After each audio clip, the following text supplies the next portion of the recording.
Okay, so first question is, what was your home like compared to your home today? Oh, very different.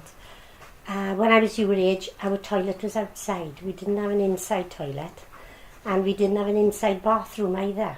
So twice a week we had a tin bath, and that was brought in, and the water was boiled on the stove and filled up, and then you and I had a sister who was older than me. We would both bath in the same bath. Wow. So we'd be arguing who was going to get in first. Then whoever got in first waited, and then the other one had a bath afterwards. Is there anything you'd like to add to that, Marlene? Exactly the same, only the tin bath used to hang on a nail out the back. Had to bring it in, and at that time there was 11 people living in my house next door to where I live now. Yeah. And there was 11 people there, so it was bath night every night in turns. Yeah. How would you describe Cwmparc when you were a child? Well, it was lovely, a lovely place to grow up in Cwmparc. A lot less traffic, not many cars about, and the mountains were so different because there weren't any forestry trees. They hadn't been planted then, so the only thing that were up in the mountains were oak trees, and so that was our playground. That's where we went and spent most of our childhood. So it was lovely growing up in Cwmparc. Okay, Marlene, I'll ask you this question next. What were your hobbies when you were younger?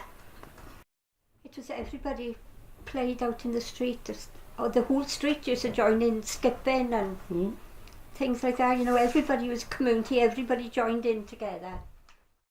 What do you think is the most challenging thing that children face today?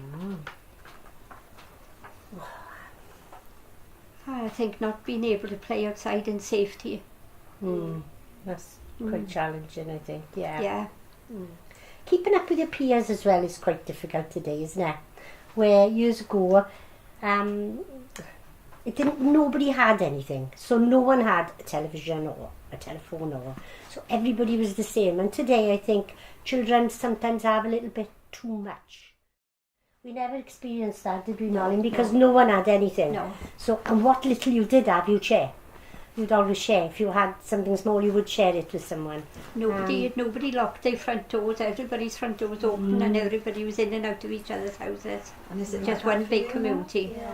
That's right, isn't it? Yes, that's right. Yeah. I think your mums worry about your safety more now than our mums had to worry about us, because safety's a big thing today, I think. I think it can be, I expect your parents are often telling you not to go far, be in before it's dark.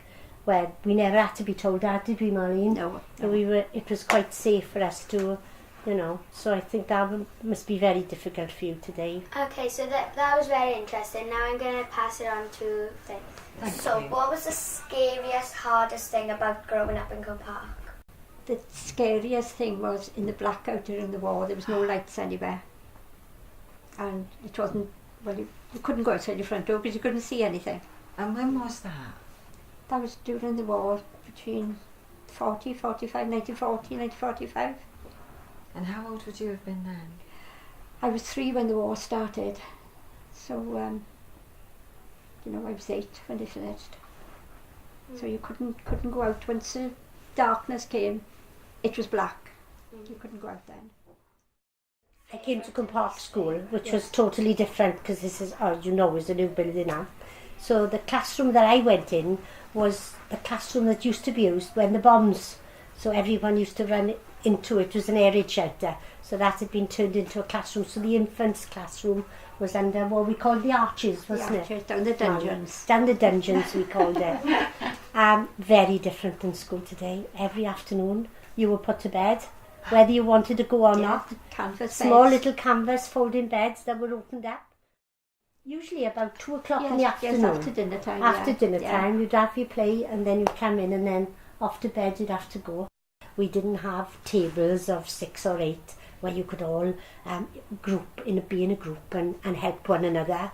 You were sat at maybe a single desk or a double desk, and you weren't allowed to speak until you were spoken to. And if the class was noisy, the teacher would say, hands on lips. If you had a magic wand, what would you change about the past? From my point of view, probably the pit's never been opened, and other employment being able to be, simply because both my grandfather and my father both worked in the pits and unfortunately died because they had a nasty illness that they caught from the pits. So that's something I would love to have changed, and maybe I'd add other employment where people didn't have to go underground and fetch coal, which was necessary in those days, you know. What were your parents like? I think they were fair, but you had to behave. You weren't allowed to be naughty, but we had a lovely upbringing. They were really good. They gave us as much as they could, because as I say, there wasn't a lot of money around in those days, but we did, Marlene, we had what we could. Yes, yeah. And our parents were lovely, but they were firm. You had to listen. I listened to my mum and dad, I know that. Christmas time, it was lucky if you had, in my case, a doll and an annual, and that was your lot. Nothing else. No, that was Nothing all. else at all. Father Christmas wasn't around in our days, No. because there wasn't enough money, I don't think, for him to be around, was there? Yeah. So there we are. And from my point of view, with my mother, I grew up with my mother and my sister, because my father was in the army and he was in Singapore for 5 years. But my mother's brother was living in one room in the house with his family, and her sister lived in another room in the house with her family. So it wasn't just my mother and my sister and myself. As I said, we were 11 in the house. There's 3 bedrooms. The one family, a husband, wife and daughter, were in one. The other one was a husband, wife and son in the other. My mother, my sister, myself were in the third. But where my grandfather slept, I've got no idea. I can't remember. What would you do on the weekends? And was it fun or was it not fun playing with your friends? There were lots of things you could go with. They had the St. John's ambulance, which was down the road down here. I was a member of that. And it was called the GFS, which was the Girls Friendly Society. And that was in church. And then you could go there in the evenings. But on the weekends, you more or less spent it with your family, didn't you, Molly? Yes. And we didn't have anywhere to go. We never went anywhere. So you more or less, did spend it with your family. I know we played board games. I know we played lots of board games in our family. My dad was a pianist, so he played the piano. And we'd often have a lot of people sitting outside our front door, because my dad used to practice his piano playing. We had a 3-story house, so our piano was in the middle room. And on the weekend, on a Sunday, he would start practicing his piano, and a lot of the neighbours would come and sit outside, and we'd all have a sing-song. And then we never had cookers in those days. We had black lead grates, they were called.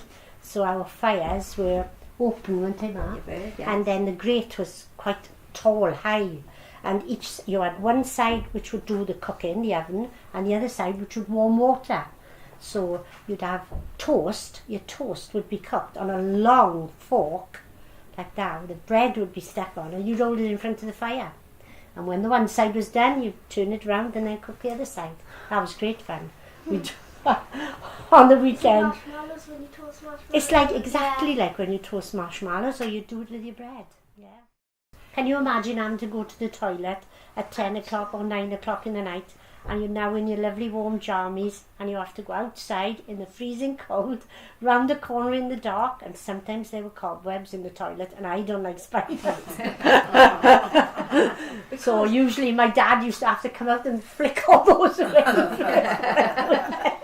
Oh yes, I can during remember the that. war, when the blackout was on, did you still have to go outside for the toilet? Or? Oh yes, yeah. Took a candle with you. Yeah. On a torch. Didn't always have electric light no out there electric either, lights. no. Yeah. Outside my house there was a lamppost, which is still there. Yeah. And we used to tie a skipping rope to the lamppost, and somebody across the street over the other side. And the whole street, the mums and dads, everybody used to join in. Yeah, Everybody. that's right, yeah. Because there was no cars in the street. No, there was no cars. traffic. That's one thing. We were very fortunate. You could skip in the road for hours and hours without a car coming. I don't think you could skip for a minute now, could you, without having to get off. Well, it wouldn't be safe to skip on the road these days anyway, would it? With all the traffic. So that's one thing we didn't have to worry about years ago.